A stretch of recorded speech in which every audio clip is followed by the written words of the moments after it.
আসসালামু আলাইকুম। আজকে দণ্ডবিধির সপ্তম অধ্যায় আমরা আলোচনা করব। সপ্তম অধ্যায় দণ্ডবিধির 131 থেকে 140 ধারা পর্যন্ত এখানে আলোচনা করা হয়েছে।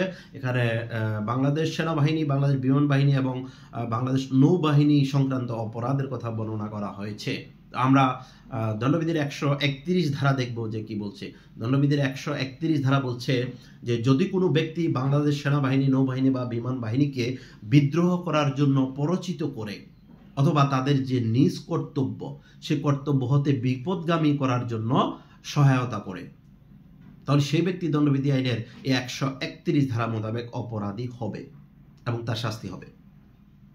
তো 132-এ কি বললো? তাহলে যদি কোনো ব্যক্তি বাংলাদেশ সেনাবাহিনী, নৌবাহিনী বা বিমান বাহিনীর কোনো সদস্যকে বাংলাদেশের বিরুদ্ধে যুদ্ধ ঘোষণা করার জন্য প্ররোচিত করে এবং এই প্ররোচনা করার পরে যদি এই যুদ্ধটা হয়ে যায়, অপরাধটি সংগঠিত হয়ে যায়, সেই ক্ষেত্রে 132 ধারা মোতাবেক শাস্তি হবে মৃত্যুদণ্ড বা যাবজ্জীবন কারাদণ্ড।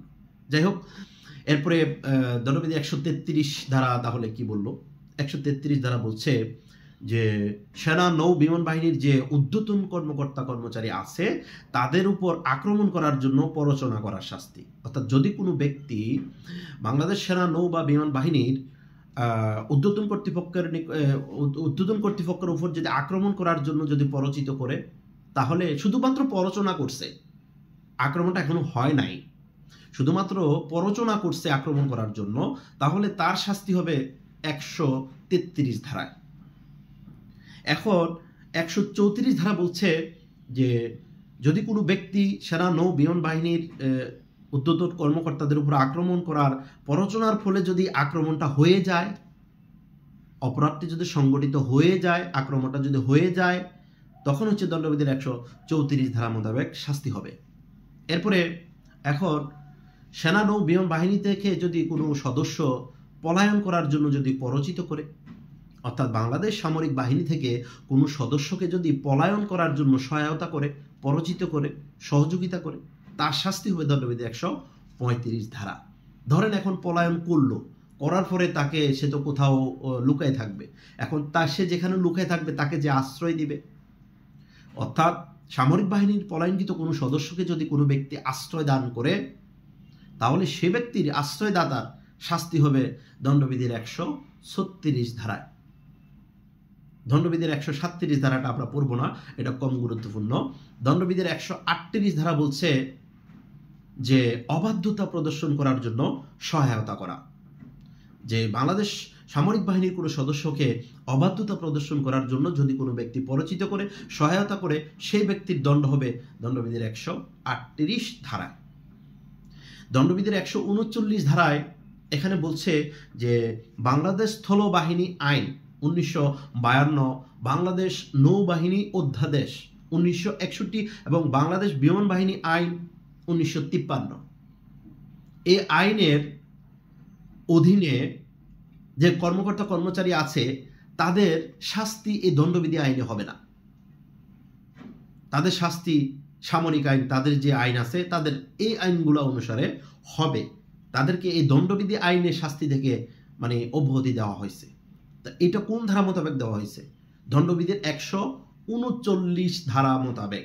দণ্ডবিধির 139 ধারা বলছে এই 3টা আইনের অধীনে নিযুক্ত কর্মকর্তা কর্মচারীরা এই দণ্ডবিধি আইনের কোনো বিধান প্রযোজ্য হবে না তাদের ক্ষেত্রে।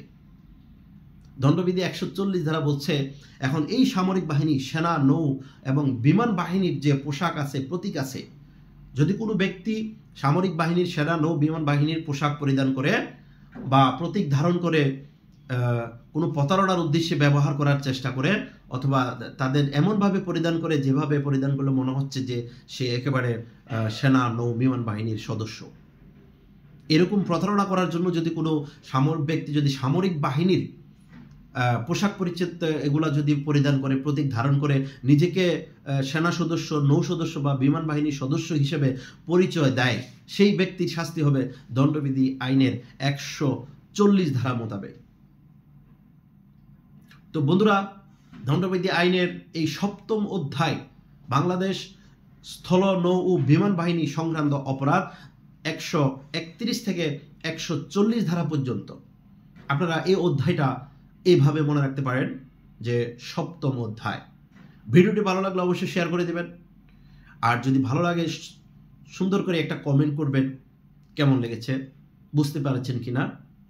আর যদি খারাপ লাগে সেটাও কমেন্ট করবেন, যাতে আমি আরও সুন্দর করে ভিডিও বা ক্লাসটা আরও সুন্দরভাবে নিতে পারি। তো সেজন্য আমার জন্য দোয়া করবেন। সবশেষে বলবো, যারা আমার এই আইডিটা, আমার এই শাহাদাত ল ক্লাস এই আইডিটা যারা এখনো ফলো দেন নাই, সাবস্ক্রাইব করেন নাই, তারা ফলো দিয়ে দেবেন। ধন্যবাদ সবাইকে।